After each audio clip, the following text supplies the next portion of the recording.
You know them. They walk into every room carrying invisible baggage filled with poison, and they're looking for someone, anyone, to dump it on.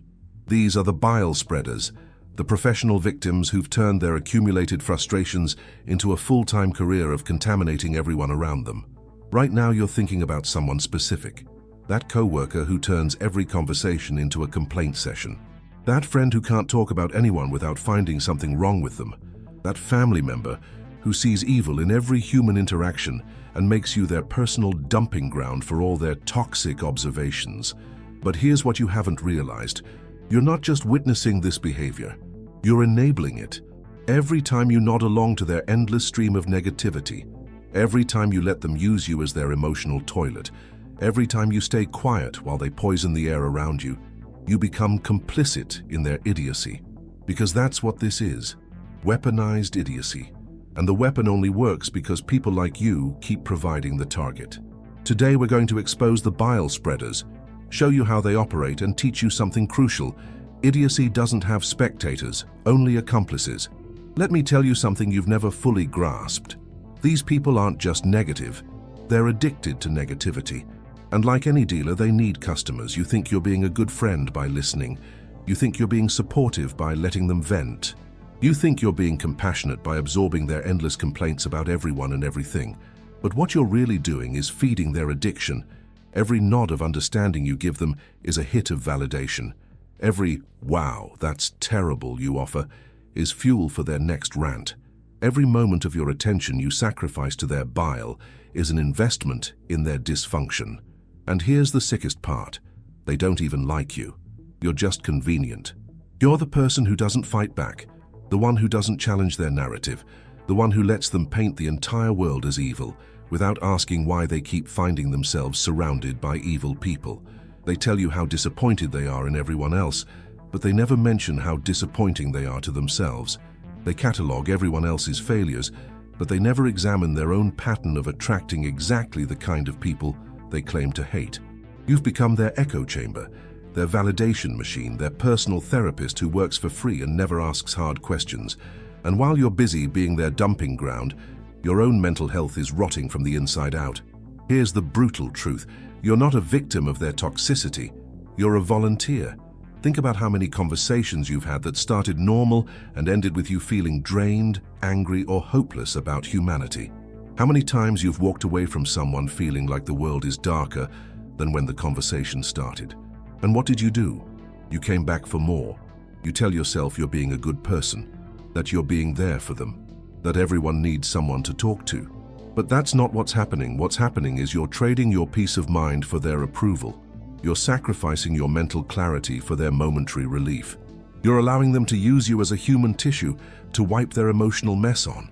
And the worst part, it doesn't even help them. After they finish dumping all their bile on you, do they feel better? Do they change? Do they grow? Or do they just accumulate new frustrations until they need another session with you or someone else? You know the answer. They're not getting better.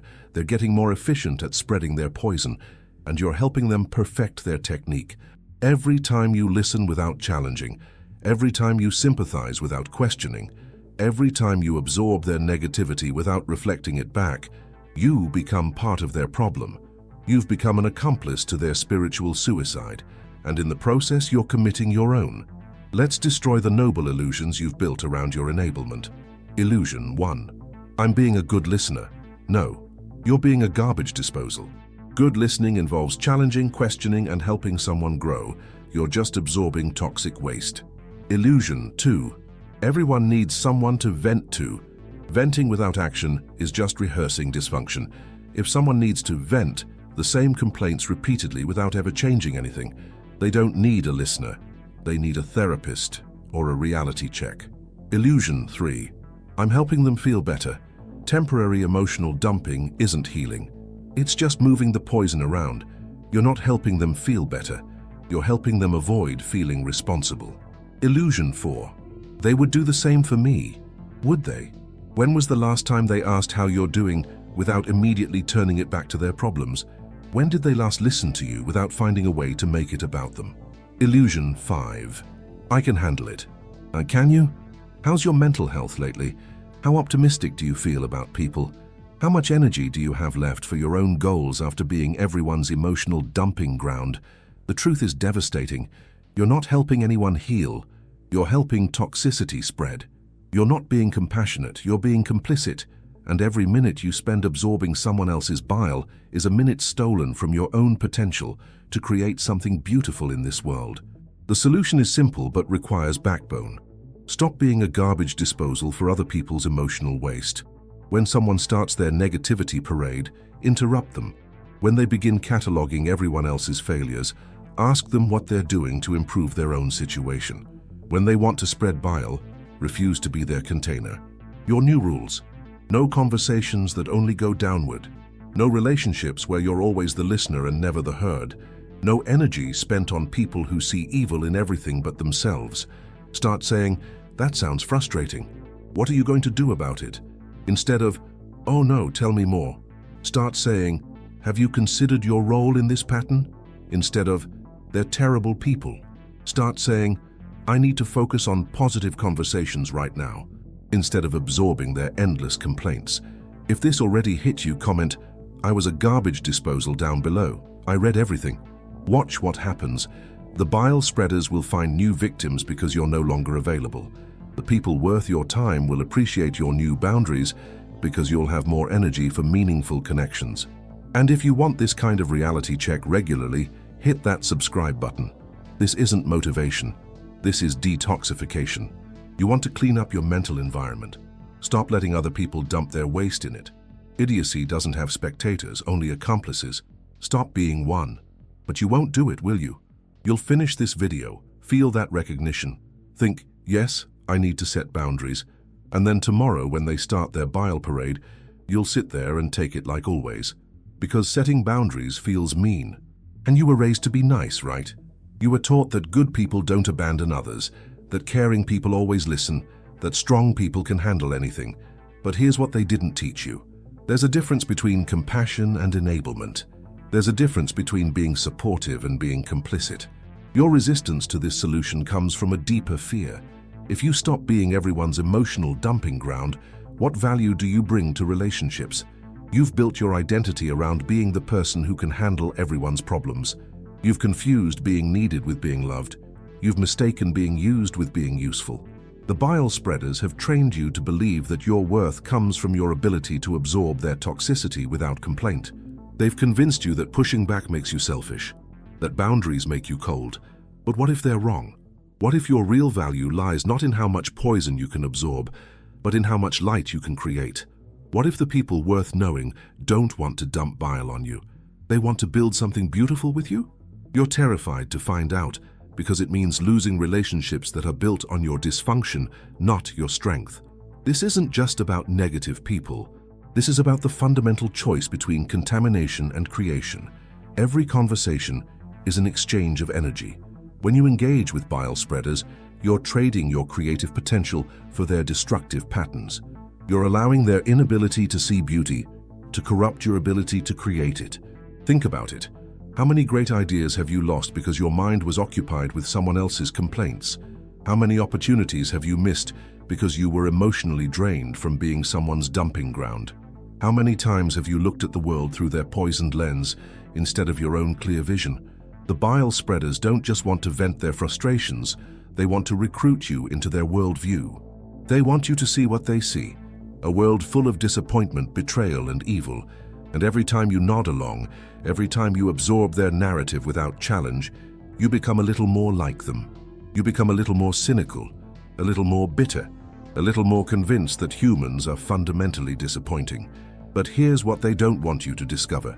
Their view of the world is not accurate. It's selective. They've trained themselves to notice only the negative, to remember only the disappointments, to focus only on what's wrong. And they want you to join them in this spiritual blindness. When you refuse to be their accomplice, something magical happens. You start seeing the world clearly again. You start noticing beauty instead of just dysfunction. You start attracting people who want to create instead of just complain.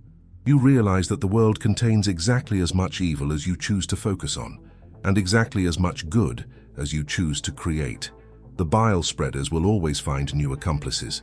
Your job isn't to save them from their addiction to negativity. It's to save yourself from becoming addicted to being needed by broken people. So here's your choice. Option 1.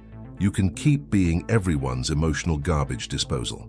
You can continue sacrificing your mental health for other people's temporary relief. You can keep absorbing bile until you become a bile spreader yourself. You can remain an accomplice to other people's spiritual suicide while committing your own. Option 2. You can choose contamination over creation. You can start protecting your mental environment like you would protect your physical health. You can become selective about what energies you allow into your life. If you choose option 2, here's what happens. Your conversations become more meaningful because you're only having them with people who want to create, not just complain.